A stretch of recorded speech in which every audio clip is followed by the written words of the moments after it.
قل إن كنتم تحبون الله فاتبعوني الحمد لله رب العالمين والصلاة والسلام على أشرف الأنبياء والمرسلين وعلى آله وصحبه أجمعين ومن تبعهم بإحسان إلى يوم الدين. أما بعد، أعوذ بالله من الشيطان الرجيم. بسم الله الرحمن الرحيم. يا أيها الذين آمنوا كتب عليكم الصيام كما كتب على الذين من قبلكم لعلكم تتقون. وقال النبي صلى الله عليه وسلم في الحديث عن أبي هريرة رضي الله تعالى عنه قال قال رسول الله صلى الله عليه وسلم إن الله لا ينظر إلى أجسامكم ولا إلى صوركم ولكن ينظر إلى أعمالكم وقلوبكم. رواه مسلم. رب اشرح لي صدري ويسر لي أمري واحلل عقدة من لساني يفقهوا قولي. رب زدني علما. آمين يا رب العالمين. محترم حضرات، بزرگوں، نوجوان ساتھیوں، عزیز بچوں اور پردہ نشین ماں و بہنوں، تمام قسم کی تعریفیں اس رب ذوالجلال وحدہ لا شریک خالق کائنات مالک ارض و سما کے لیے لائق و زیبا ہے، جو بیدہ الملک وہو علی کل شیء قدیر اور مربی الانس و جاں ہے، جنہوں نے ہماری اور آپ کی رشد و ہدایت کے لیے ہر زمانے میں، ہر دور میں ایک کے بعد دیگرے انبیاء کرام اور رسولوں کا سلسلہ جاری رکھا. اللہ کے ان تمام جملہ انبیاء کرام علیہم السلام پر اللہ کے بے شمار درود و سلام نازل ہو. خصوصاً اس ذات مبارکہ مقدسہ مطہرہ کے اوپر جنہوں نے اپنے 23 سالہ زندگی کو اپنی امت کے لیے وقف کر دیا. اللہ کے بے شمار درود و سلام نازل ہوں اس مقدس ہستی پر جنہوں نے زخم کھا کر اپنی امت کے لیے پھول برسائے.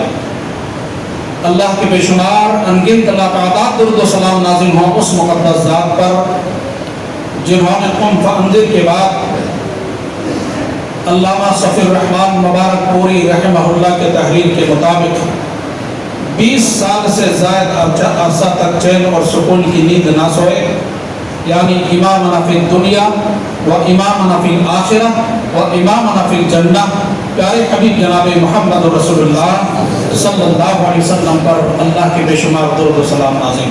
محترم حضرات، خطبہ مسنونہ کے بعد اللہ کی مقدس کتاب قرآن مجید سورہ بقرہ سے ایک چھوٹی سی آیت کریمہ پڑھی گئی ہے جو ہر سال اس مقدس مہینے میں آپ کے سامنے پڑھی جاتی ہیں، چاہے وہ جمعے کا خطبہ ہو یا دروس ہو. یہ آیت ہر سال رمضان کے مہینے میں پڑھ کر اس کا ترجمہ، اس کی تفسیر آپ کو سنایا جاتا ہے. اللہ کا شکر و احسان ہے کہ رب العالمین نے ہم سب کو پھر سے ایک مرتبہ رمضان المبارک کا مقدس مہینہ نصیب فرمایا. یہ اتنا بابرکت مہینہ ہے عزیز ساتھیوں، اتنا مقدس مہینہ ہے کہ اس کی فضائل تو بے شمار احادیث کے اندر موجود ہیں. فضیلت کے تعلق سے تو بیان نہیں کرنا ہے، لیکن ایک بات اس کی فضیلت کے بارے میں آپ کو بتاتے چلوں. اس ماہ مبارک کی عظمت آپ اس بات سے اندازہ لگائیے. امام ابن ماجہ رحمہ اللہ نے سنن ابن ماجہ کے اندر ایک حدیث نقل کی ہے، اور امام ابن حبان رحمہ اللہ نے صحیح ابن حبان کے اندر حدیث کو نقل کیا، اور علامہ البانی رحمہ اللہ نے صحیح الجامع الصغیر للالبانی کے اندر حدیث کی سند کو صحیح قرار دیا. حدیث کے راوی حضرت طلحہ بن عبید اللہ رضی اللہ تعالی عنہ ہیں، بیان فرماتے ہیں کہ نبی اکرم صلی اللہ علیہ وسلم کے سامنے آپ کی خدمت میں دو آدمی ایک ہی دن آپ کی خدمت میں حاضر ہوئے اور دونوں نے بیک وقت آپ صلی اللہ علیہ وسلم کے پاس آ کر اسلام قبول کیا. دونوں بیک وقت آپ صلی اللہ علیہ وسلم کی خدمت میں آ کر مشرفہ اسلام ہوتے ہیں. اور ان دونوں میں سے حدیث کے الفاظ ہیں کہ ان دونوں میں سے ایک شخص دوسرے کے مقابلے میں بہت زیادہ عبادت گزار تھا، اور اس شخص کی موت جو بہت زیادہ عبادت گزار تھا دوسرے کے مقابلے میں 1 سال پہلے اس شخص کی موت ہو جاتی ہے. جو بہت زیادہ عبادت گزار تھا اس کے بالمقابل دوسرا آدمی کم عبادتیں کرتا تھا، لیکن اس کے 1 سال کے بعد اس کی موت ہوتی ہے اور اس پہلا آدمی شہادت کی موت مرتا ہے. جب دوسرے آدمی کی موت ہوئی، جلیل القدر صحابی حضرت طلحہ بن عبید اللہ رضی اللہ تعالیٰ عنہ بیان کرتے ہیں کہ میں نے خواب میں دیکھا، اللہ نے مجھے خواب دکھلایا کہ میں خواب میں دیکھ رہا ہوں کہ وہ آدمی جو 1 سال بعد جس کی موت ہوئی ہے اور وہ آدمی جو 1 سال پہلے جس کی شہادت کی موت ہوتی ہے، اس آدمی کے بالمقابل وہ آدمی جو 1 سال کے بعد مرتا ہے وہ جنت میں پہلے داخل ہو رہا ہے.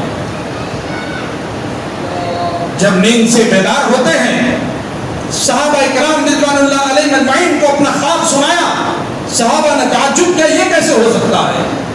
ایک آدمی جو اس کے بالمقابل بہت زیادہ عبادت گزار، اور پھر دوسری بڑی بات یہ کہ وہ شہادت کی موت مرتا ہے، اس دوسرے آدمی کے بالمقابل یہ اچھا آدمی تھا، اس سے بہتر تھا، نہیں تھا. دوسرا آدمی اس سے پہلے جنت میں کیسے داخل ہو رہا جبکہ 1 سال بعد یہ پہلے موت مرتا ہے؟ نبی اکرم جناب محمد رسول اللہ صلی اللہ علیہ وسلم کی عدالت میں جب یہ بات پہنچتی ہے، نبی اکرم صلی اللہ علیہ وسلم نے فرمایا کہ میرے ساتھیوں، اس میں گھبرانے کی بات نہیں ہے، اس میں تعجب کرنے کی ضرورت نہیں ہے. الیس قد مکث هذا بعده سنة فادرک رمضان فصامه وصلى كذا وكذا سنة في سنة فلما بينهما عبد مما بين السماء والارض. نبی اکرم صلی اللہ علیہ وسلم نے فرمایا میرے صحابیوں، اس میں تعجب کرنے کی بات نہیں ہے. کیا وہ آدمی جو 1 سال بعد میں مرا، کیا دوسرے آدمی کے مقابلے میں 1 سال وہ زندہ نہیں رہا؟ الیس قد مکث هذا بعده سنة، اس کے بعد 1 سال تک وہ زندہ نہیں رہا. کہاں زندہ رہا؟ کہاں زندہ رہا؟ فادرک رمضان، اور اس بندے نے رمضان کے مہینے کو بھی پایا. اس 1 سال کی مدت میں، ان ایام میں، اس کی اس زندگی میں رمضان کا مہینہ بھی آیا. فصامہ، اس نے روزے بھی رکھا. وصلی کذا وکذا سنۃ فی السنہ، اور 1 سال اس نے اتنی اور اتنی نمازیں پڑھی. 1 سال مزید اس نے نمازیں بھی پڑھی. اور مزید بات یہ ہے کہ اس نے اس سال رمضان کا مہینہ بھی پایا اور روزہ بھی رکھا. میرے ساتھیوں سن لو، تم یہ بات کر رہے ہو کہ 1 سال وہ پہلے جنت میں داخل ہو رہا ہے.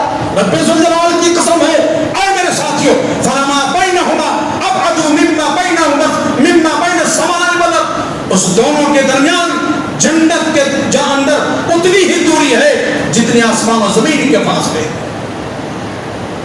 آسمان و زمین کے درمیان جتنا فاصلہ ہے، ان دونوں کے جنت میں بھی اتنا ہی فاصلہ ہے.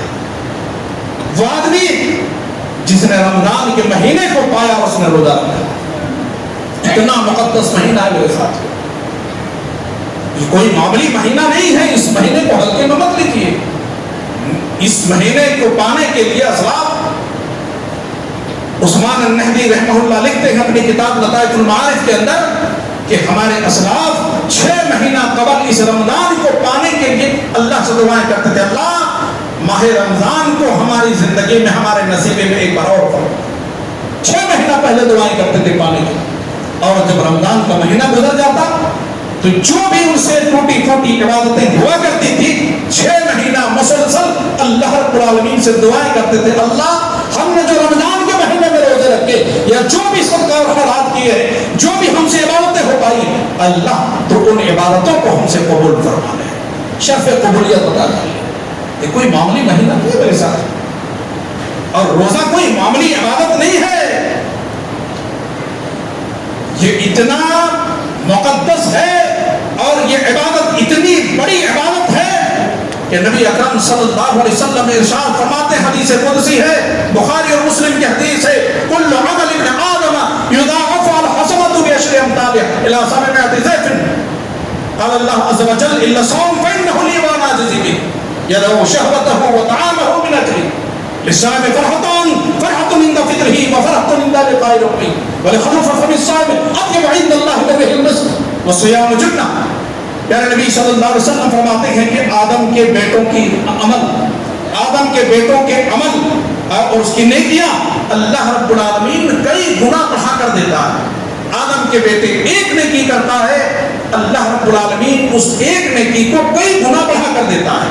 ایک نیکی کرتا ہے، آپ صلی اللہ علیہ وسلم فرماتے ہیں بعشر امثالها، اللہ رب العالمین اس ایک نیکی کو 10 نیکیوں میں تبدیل کر دیتا ہے، اور اسی ایک نیکی کو الی 700 ضعف، پھر اللہ رب العالمین 700 گنا میں تبدیل کر دیتا ہے۔ اتنا بڑا مہربان ہے اللہ رب العالمین اپنے بندوں پر۔ بندہ ایک نیکی کر رہا ہے، اللہ رب العالمین 700 نیکیاں عنایت کر رہا ہے، الی 700 ضعف، 700 گنا میں اللہ تبدیل کر دے رہا ہے۔ لیکن نبی کائنات فرماتے اللہ تعالیٰ کہتا ہے، قال اللہ عز وجل الا الصوم فانه لي وانا اجزي به، لیکن میرے بندو روزہ میرے لیے ہے، اور روزے کا بدلہ کیا ہے، اس کا ثواب کیا ہے، یہ کسی کو پتا نہیں۔ الا الصوم فانه لي وانا اجزي به، روزہ میرے لیے ہے، میں اس کا بدلہ دوں گا۔ اللہ کتنا بدلہ دے گا کسی کو نہیں پتا ہے۔ روزے کی کوئی حد اللہ رب العالمین نے متعین نہیں کی ہے، جیسے مثال کے طور پر اللہ تعالیٰ نے کہا ایک نیکی کرو گے 700 نیکیاں دیں گے، قرآن مجید کا ایک حرف تلاوت کرو گے ہم 10 نیکیاں عنایت کریں گے، یہ متعین ہے۔ آپ جماعت کے ساتھ نمازیں قائم کرو گے تو تنہا نماز پڑھنے سے 27 گنا زیادہ اللہ تبارک و تعالیٰ ثواب عطا کرتا ہے، یہاں نیکیاں حد متعین ہے۔ لیکن روزہ ایک ایسی عبادت ہے، اللہ کے نبی صلی اللہ علیہ وسلم فرماتے ہیں اللہ تعالیٰ کہتا ہے الا الصوم فانه لي وانا اجزي به، روزہ میرے لیے ہے اور میں ہی اس کا بدلہ دوں گا۔ کیوں؟ يدعو شهوته وطعامه من اجلي، بندہ کھانے کو چھوڑتا ہے، اپنی خواہشات کو ترک کر دیتا ہے، کھانا حلال ہے تب بھی کھانے کو نہیں کھا رہا، کیوں؟ اس لیے کہ اللہ کے واسطے اس نے روزہ رکھا ہے۔ نبی اکرم صلی اللہ علیہ وسلم فرماتے ہیں للصائم فرحتان، فرحۃ عند فطره وفرحۃ عند لقاء ربه، روزے داروں کے لیے 2 خوشی کے موقع ہیں، 2 بڑی خوشی کے موقع ہیں روزے داروں میں۔ ایک آپ نے فرمایا کہ افطار کے وقت، جب افطار کا وقت ہو چلا ہوتا ہے، سامنے افطاری رکھی رہتی ہے، انسان کو خوشی محسوس ہوتی ہے، بار بار گھڑی کی طرف نظریں پڑتی ہیں، نگاہیں ٹک جاتی ہیں، اب 2 منٹ باقی ہے، اب 1 منٹ باقی ہے، 30 سیکنڈ باقی ہے، ایک عجیب خوشی ہوتی ہے افطار کے وقت۔ للصائم فرحتان، فرحۃ عند فطره، اور دوسری خوشی کا وقت وہ ہوتا ہے وہ فرحۃ عند لقاء ربه، جب روزے داروں کی ملاقات اللہ سے ہو جائے گی اور اللہ رب العالمین اس کے ہاتھ میں، دائیں ہاتھ میں روزے کا بدلہ عطا کرے گا، تو اس وقت اسے بے حساب خوشیاں محسوس ہوں۔ یہ روزہ کوئی معمولی عبادت نہیں ہے میرے ساتھیوں، نہایت ہی جو اللہ رب العالمین کا بہت بڑا انعام ہے جو ہم پر اللہ رب العالمین نے فرض کیا ہے۔ یا ایھا الذین آمنوا کتب علیکم الصیام کما کتب علی الذین من قبلکم لعلکم تتقون، ایمان والو ہم نے تمہارے اوپر روزے فرض کیے ویسے جیسے تم سے پہلی امتوں پر ہم نے فرض کیا۔ روزہ کیوں فرض کیا ہے؟ کیا اللہ رب العالمین کا یہ مقصد تھا کہ اپنے بندوں کو بھوکا رکھے؟ کیا اللہ رب العالمین کا یہ مقصد تھا کہ اپنے بندوں کو بھوکے پیاسے رکھ کر اپنے بندوں پر ظلم کرے؟ نعوذ باللہ من ذالک، نہیں میرے ساتھی، روزے کا یہ مقصد نہیں ہے۔ روزے کا مقصد تقویٰ ہے، لعلکم تتقون، اللہ خود بیان کر رہا ہے میرے بندو میں نے تم پر روزہ اس لیے فرض کیا ہے تاکہ تمہارے اندر تقویٰ آ جائے، تم متقی بن جاؤ، پرہیزگار بن جاؤ، تمہارے اندر تقوی کی صفت آ جائے۔ ہم نے تقویٰ پیدا کرنے کے لیے، تمہارے اندر تقویٰ آنے کے لیے ہم نے روزے کو فرض کیا ہے۔ اور یاد رکھیے اس بات کو، اسلام کے اندر جتنی بھی عبادتیں ہیں، ساری عبادتوں کا مقصد، ساری عبادتوں کا رب لباب تقویٰ ہے۔ لن ينال الله لحومها ولا دماؤها ولكن يناله التقوى منكم، قربانی کا مقصد بھی تقویٰ ہے، نماز کا مقصد بھی تقویٰ ہے، روزے کا مقصد بھی تقویٰ ہے، یعنی عبادات کے جتنے بھی اقسام ہیں اسلام کے اندر، ان تمام عبادتوں کا مقصد یار تقویٰ ہے۔ لعلکم تتقون، تقوی کی صفت تمہارے اندر آ جائے۔ اور قیامت کے دن یاد رکھیں میرے ساتھیوں، قیامت کے دن جنت و جہنم کے فیصلے کے انحصار توحید کے بعد، عقیدہ توحید کے بعد اعمال صالحہ اور تقویٰ کی بنیاد پر ہے۔ عقیدہ توحید کے بعد جنت و جہنم کے فیصلے قیامت کے دن اعمال صالحہ اور تقوی کی بنیاد پہ ہوگا۔ نبی اکرم جناب محمد رسول اللہ صلی اللہ علیہ وسلم ارشاد فرماتے ہیں، مسلم شریف کی حدیث ہے، آپ نے فرمایا، راوی حدیث بیان کرتے ہیں، عن ابی ہریرہ رضی اللہ تعالیٰ عنہ قال قال رسول اللہ صلی اللہ علیہ وسلم ان اللہ لا ينظر الى اجسامکم ولا الى صورکم ولكن ينظر الى اعمالکم وقلوبکم۔ مسلم شریف کے الفاظ ہے۔ راوی حدیث حضرت ابو ہریرہ رضی اللہ تعالیٰ عنہ بیان کرتے ہیں کہ نبی اکرم صلی اللہ علیہ وسلم نے فرمایا، لوگوں اللہ تبارک و تعالیٰ نہ تمہارے جسموں کی طرف دیکھے گا نہ تمہاری صورتوں کی طرف دیکھے گا۔ قیامت کا دن ہوگا، حساب و کتاب ہوگا، کرسی عدالت قائم کر دی جائے گی، جنت و جہنم کے فیصلے ہوں گے۔ وہاں پر اللہ نہ کسی انسان کے جسم کو دیکھ کر فیصلے فرمائے گا، نہ کسی کی شکل و صورت کو دیکھ کے فیصلے فرمائے گا کہ فلاں ابن فلاں نہایت ہی خوبصورت تھا دنیا میں، اس لیے آج اس کے حق میں بہتر فیصلہ کر دیا جائے۔ یہ فلاں ابن فلاں دنیا میں منصب والا تھا، عہدے والا تھا، مالدار تھا، اس کی کوئی جو حیثیت تھی دنیا کے اندر، اس لیے آج آخرت میں بھی اس کے حق میں بہتر فیصلہ کیا جائے۔ ایسا ہرگز نہیں ہوگا قیامت کے دن میرے ساتھیوں، نہ چہرے دیکھے جائیں گے، نہ خوبصورتی دیکھی جائے گی، نہ مال و دولت دیکھا جائے گا۔ اللہ کی قسم اگر چہرے دیکھ کر فیصلے ہوتے یا خوبصورتی کو دیکھ کر فیصلے ہوتے تو حضرت بلال رضی اللہ تعالیٰ عنہ نے جو مقام حاصل کیا ہے، لوگوں جس مقام اور مرتبے کو وہ پہنچ چکے ہیں، اللہ کی قسم اگر چہرے دیکھ کر اللہ قیامت کے دن فیصلے کرتے تو حضرت بلال رضی اللہ تعالیٰ عنہ اس مقام پر نہیں پہنچ سکتے تھے۔ کیوں؟ اس لیے کہ حضرت بلال رضی اللہ تعالیٰ عنہ شکل و صورت کے اعتبار سے بہت زیادہ خوبصورت نہیں تھے، نہایت ہی کالے کلوٹے انسان تھے، نہایت ہی کالے کلوٹے انسان، حبشی غلام تھے، لیکن مقام اتنا اونچا ہے، مرتبہ اتنا بلند ہے اللہ کی نظر میں۔ صحیح بخاری کتاب التہجد کی حدیث ہے، کتاب فضائل الصحابہ کے اندر بھی امام بخاری نے اس حدیث کو نقل کیا، اور مسلم کے اندر بھی حدیث موجود ہے۔